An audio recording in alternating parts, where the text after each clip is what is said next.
Bom, Jovinhos, começou a gravação. Vamos lá registrar a frequência no chat, por gentileza. Não deixe de registrar a presença no chat. E vamos aos comentários do nosso quiz sobre ordem parcial.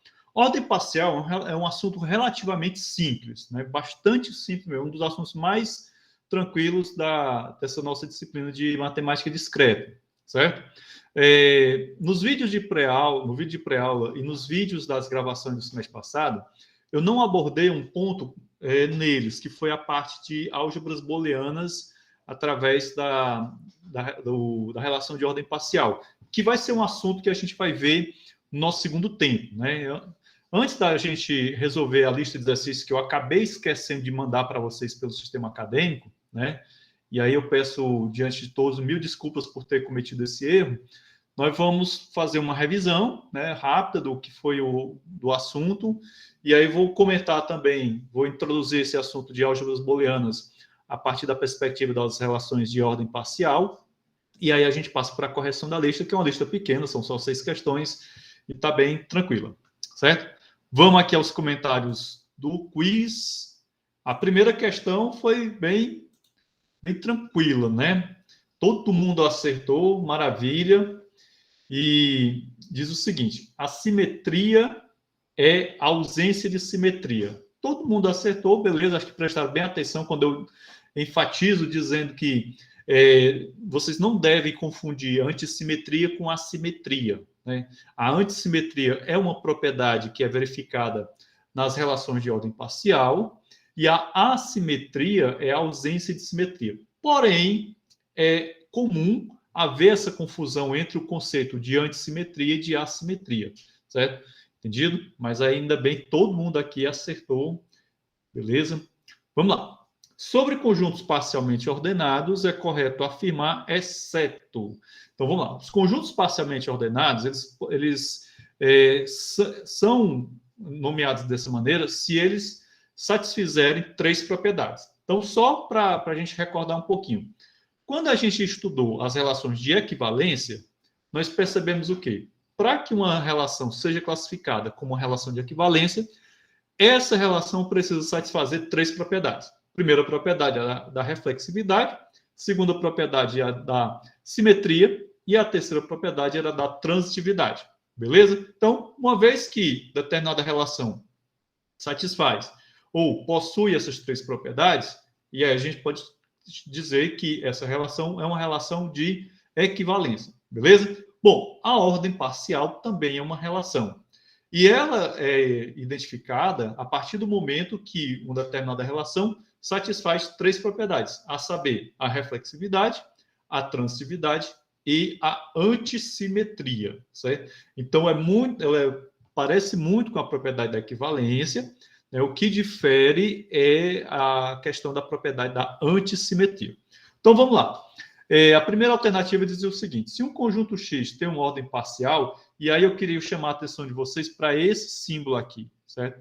Esse símbolozinho, que parece o símbolo que indica a relação de menor ou igual a Q, é o símbolo que a gente utiliza para denotar relações de ordem parcial, certo? Ele é muito parecido, certo? Há uma sutil diferença. Você pode observar que o símbolozinho que está em cima, né, que parece muito o símbolo de menor que, ele tem uma curvaturazinha nas suas seus 2 componentes, certo? Então, esse símbolo indica a relação de ordem parcial, beleza? Então, se um conjunto X tem uma ordem parcial, ele é um conjunto parcialmente ordenado, ou ele é parcialmente ordenado. Está correto, então, 3 pessoas marcaram, infelizmente está errado. É possível ter elementos A e B de forma tal que A está ordenado parcialmente a B e B está ordenado parcialmente a A. Bom, essa era a resposta correta, né? A maioria acertou, 7 pessoas, beleza. Então, isso daí não faz com que um conjunto seja parcialmente ordenado. Você vê aí que, para um conjunto ser parcialmente ordenado, nós precisamos observar uma relação... se assemelha muito à relação menor ou igual a Q, certo? No segundo tempo, a gente comenta melhor sobre isso. Podemos ter elementos incomparáveis em um conjunto ordenado parcialmente. A presença de elementos incomparáveis, e no segundo tempo eu vou rever esse conceito de elementos incomparáveis, caracterizam um conjunto parcialmente ordenado, certo? Mas no segundo tempo é que a gente vai trabalhar, né, com mais profundidade, eu vou rever esse conceito de elementos incomparáveis, beleza? Bom, uma das propriedades que caracteriza a relação de ordem parcial, né? No caso aí, a transitividade, ela... Engraçado, a transitividade era para ter sido correta. Então, quem marcou transitividade, marcou corretamente. Eu acho que eu esqueci de assinalar isso daí, certo? Antissimetria, a simetria não era, a reflexividade era também. Então, era para essas três serem corretas. Enfim, vamos fazer o seguinte, eu acho que essa questão aqui, o enunciado, ela não está legal. Uma das propriedades que caracteriza a relação de ordem parcial reflexividade, transitividade e antissimetria caracteriza, certo? Era para valer, né? Aqui não era para ser a opção incorreta, não. Enfim, eu vou pegar essa questão aqui e vou anular, então todo mundo ganha o ponto dessa questão, tá certo? Porque quando eu fui montar, tá errado aqui o tipo de mecanismo de resposta, certo? Beleza? A única que não caracteriza é a simetria, né? Ainda bem que ninguém marcou aqui a simetria. Bom, temos uma ordem total quando um conjunto X, quando aparece isso daqui, estou dizendo que o conjunto X ele é parcialmente ordenado. Então, lembre-se sempre, apareceu esse símbolo aqui, que é muito parecido com o símbolo do menor ou igual a Q, né? Só que tem uma sutil diferença aí, está indicando o quê? Que esse conjunto X é um conjunto parcialmente ordenado. Então, ele está dizendo que ele não tem elementos incomparáveis. Verdadeiríssimo. Então, existe a ordem parcial, existe a ordem total. No caso do nosso estudo, a gente não abordou a ordem total, certo? A gente trabalhou só com a ordem parcial, beleza? Então, o que caracteriza a ordem total é a não existência de elementos, quando ele não tem elementos incomparáveis, certo? Então, nós temos ali uma ordenação total, ok? Bom, observe o diagrama de Hess e diga quais os elementos minimal e maximal, respectivamente. Gente, vamos lá ver o diagrama, certo? Que aí fica mais fácil da gente entender. Pronto, está aqui o diagrama. Deixa eu diminuir aqui um pouquinho o zoom. Pronto. Então, vejam bem. Um diagrama de Hess é uma ferramenta gráfica muito útil dentro do estudo das relações de ordem parcial. Por quê? Porque um diagrama de Hess, ele apresenta uma hierarquia, certo? Então, aqui nós temos esses elementos A e B, e esse elemento H, que você pode observar que abaixo de A e de B não existe nenhum outro elemento. Ou seja, nós temos aqui elementos que estão acima de A e de B, né? No caso aqui C, D, E, F, G e o próprio H, certo? Então, esse fato caracteriza que A e B são elementos mínimos, certo? Entendido? Bom, existe uma confusãozinha com relação ao conceito de elementos minimal e elementos maximais, certo? Aliás, e elemento mínimo, né? Então, veja bem, uma coisa é elemento mínimo, outra coisa são elementos minimals. A pronúncia é bem sutil, a diferença é muito sutil, vocês haverão de concordar comigo. Só que é o seguinte, isso eu peguei de um outro livro de matemática discreta. No caso de uma relação de ordem parcial, que tem um elemento mínimo, né, esse elemento mínimo ele é único, certo? Então, ele é o menor elemento de uma determinada relação de ordem parcial, certo? Entendido? Já os elementos mínimos, eles podem, como eu estou falando aqui, pode ser no plural, certo? Entendido? Então, cabe aí um plural. Então, nesse caso, você pode observar que A e B são elementos mínimos, né? Então, é mais de um, mas eu não posso dizer que nesse diagrama de Hasse tenha um elemento mínimo, né? O elemento mínimo seria aquele que ele está sozinho, certo?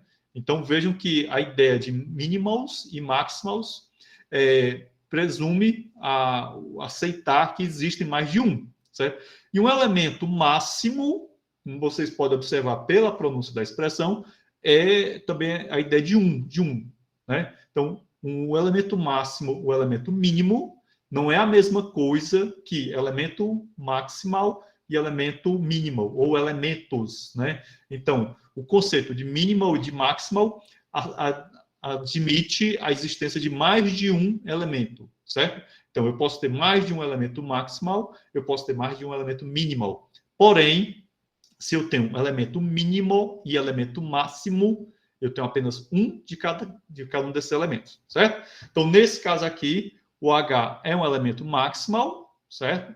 E também é o elemento máximo, né? Então, ele é o maior, o elemento mais está lá no topo, certo? Entendido?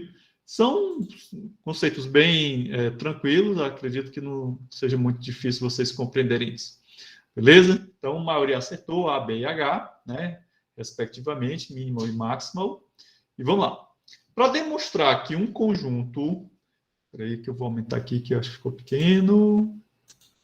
Para demonstrar que um determinado conjunto possui a propriedade da reflexividade, é necessário. Então, vejam bem, o que é que eu preciso fazer para provar que um determinado conjunto possui a propriedade da reflexividade? Veja bem, eu não estou querendo provar que aquele conjunto ele tem uma ordenação parcial. Eu estou querendo só uma propriedade.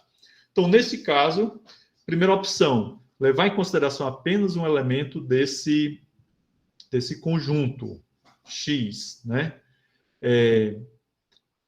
Levar em consideração dois elementos, certo? E caramba, aqui eu também pisei na bola na hora de... Um conjunto pode ser propriedade da reflexividade. Tá, o correto, rapaz, esse quiz aqui tá um sucesso. O correto realmente é essa primeira, certo?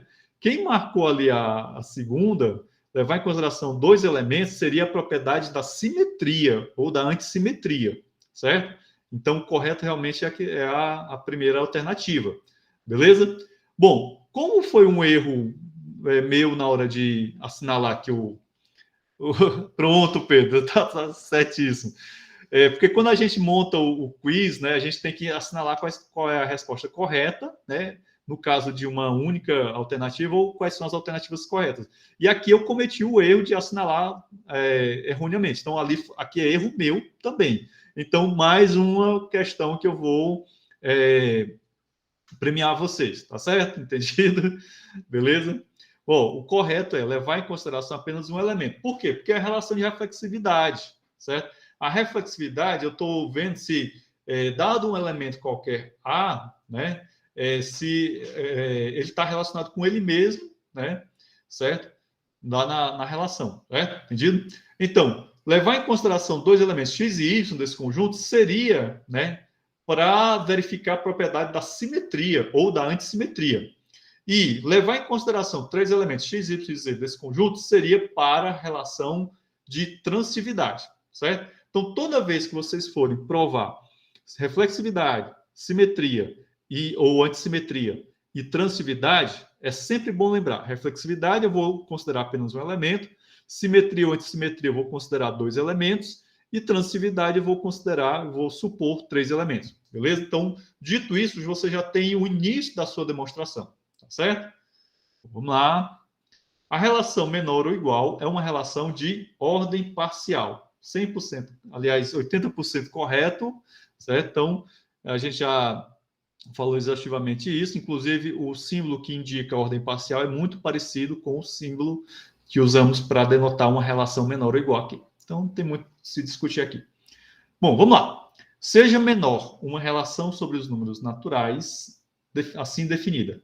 Caso um número seja menor do que outro, o qual, por sua vez, é menor que um terceiro, então o primeiro número é menor do que o terceiro. A relação assim definida é uma relação de transitividade, certo? Então, nós temos aqui, o texto está colocando implicitamente a questão de que há três elementos, né, três números, certo? Três pessoas assinalaram ali incorretamente a simetria, né, assimétrica. A simetria, inclusive, não é nem comentada como propriedade, seja da relação de ordem parcial ou da relação de equivalência, certo? Eu coloquei a simetria aí apenas para colocar a casca de banana mesmo. Mas ainda bem que a maioria acertou. Bom, as propriedades da simetria e da antissimetria não são complementares. Isto é, não é possível observar essas duas propriedades simultaneamente em uma determinada relação. Bom, aqui foi pau a pau. Realmente é falso. No caso aqui, o que é que tá pegando, né? Eu posso ter uma relação que ela, ao mesmo tempo, ela é simétrica e antissimétrica, certo?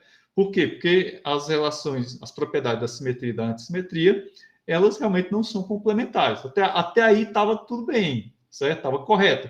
O que pega nessa questão, e aí a casca de banana, é dizer que não é possível observar, né, essas duas propriedades simultaneamente. É perfeitamente possível, tá certo? Então, acabou confundindo aqui 5 pessoas. Bom, podemos representar relações através de matrizes binárias, que são aquelas que têm suas células preenchidas apenas por zeros e uns. Assim sendo, uma matriz que tem na sua diagonal principal apenas uns, né, representa uma relação que possui a seguinte propriedade, a da reflexividade, beleza?